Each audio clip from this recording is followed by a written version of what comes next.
A message for the royal family and why they need protection now. Harry Meghan can't be ignored. Greetings and a gracious welcome to the World of Royal Staff's channel. This post is not for the faint of heart. It's about the one and only Prince Harry and his lovely wife Meghan, or should I say, the vicious wife.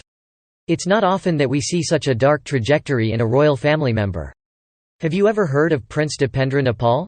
Well, let me tell you, Harry's trajectory is starting to look a lot like his. Now, I don't want to be too harsh, but have you seen the look on Harry's face lately? It's full of violent hatred and he's starting to come across as completely unhinged. And let's not forget about his drug use. It's been known to trigger psychotic events, which is not a good look for a member of the royal family. But that's not all. In his book Spare, Harry fantasizes about killing his own father by calling in an airstrike. Can you imagine? This violent and murderous ideation has been swept under the carpet, but it's deeply sinister and should be enough to have him kept away from everyone. And let's talk about his wife. She has whipped him into a state of hatred and darkness that is just terrifying. Harry has been talking about William and Catherine's children, exhibiting psychopathic grooming behavior. It's just not acceptable, is it? In my view, the royal family must be physically protected from Harry, his wife, and their supporters forever. They should never be allowed near them physically again, and if they must, only surrounded by bodyguards. I mean, they've already been removed from Frogmore Cottage and will always be closely supervised whenever they are on royal property. And let's not forget the photos they showed in the promo for their Netflix documentary, taken without permission in the private area of BP. It's just not right. They won't get near the PPOW during the coronation. And they'll be followed by security and won't be able to get up to any mischief. And then after that they're done. I don't think there's any more royal events to go to after that. Toast City. And let's not forget about Harry's book Wog, where he gave detailed descriptions of how to navigate around the private areas of Windsor Castle to get to the monarch's rooms. This is a security breach for sure. I mean, can you imagine someone doing that with the White House and the President of the USA? It's just not acceptable. As I stood in front of the audience, I couldn't believe what I was hearing. The words that came out of my colleague's mouth were nothing short of appalling. Lady Campbell had allegedly claimed that Harry and Meghan were too dangerous and unhinged to be near the Wales and their children. And if that wasn't bad enough, she also mentioned drugs. But then I heard something even more shocking. Apparently, Harry and Meghan had asked to live in Windsor Castle when the Queen was still alive and living there. Could it be that they were trying to get revenge by making it unsafe for anyone else to live there? It certainly seemed plausible given that William and Catherine had relocated their family to Windsor, and there were rumors that Charles was planning on installing them in the castle. Jealousy, perhaps? It was hard to say for sure, but the situation was definitely getting more and more concerning. And then there was Harry's imbecilic disclosure of his Taliban kill. It was the worst nightmare for the security agencies and personnel charged with protecting the BRF. I could only hope that MI5, Scotland Yard, and King's personal security force were all fully aware of the situation and hell-bent on not allowing the Sussexes a chance to repeat any of the actions they undertook during their last visits. If they so much as moved 1 foot out of the required space, they should be hustled into an airport-bound car and immediately flown back to California. But it wasn't just Harry's actions that were concerning. His wife was pretty much the same. According to my colleague, she didn't boast an IQ of more than 120, and when it came to insight and perspective, she was batting zero.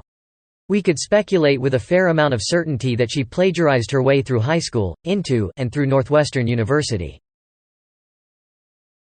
Cheaters were harder to catch in those days, and the Harpy had done nothing but plagiarize other people's thoughts and ideas as her own since she came onto the world stage.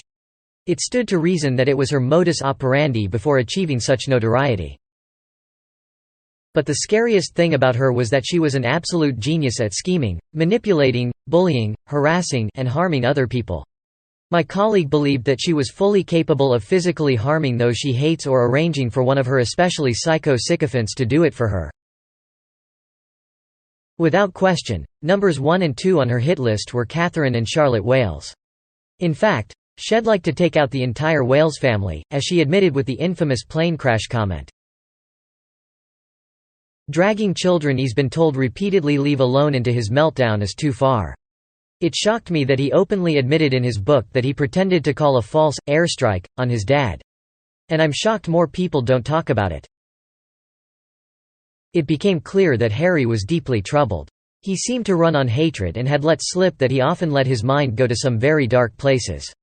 It was a concerning thought, and I couldn't help but worry about the safety of those around him.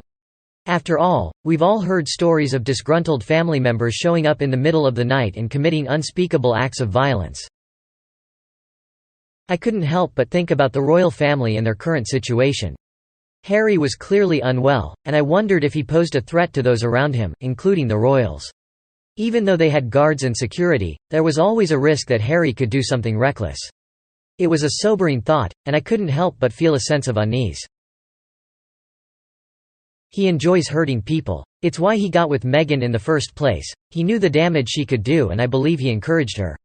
I believe he now carries deep resentment for his family. This is a man who remains besotted by a woman who helped him mistreat his grandparents in their final years. And bullied his 3-year-old niece.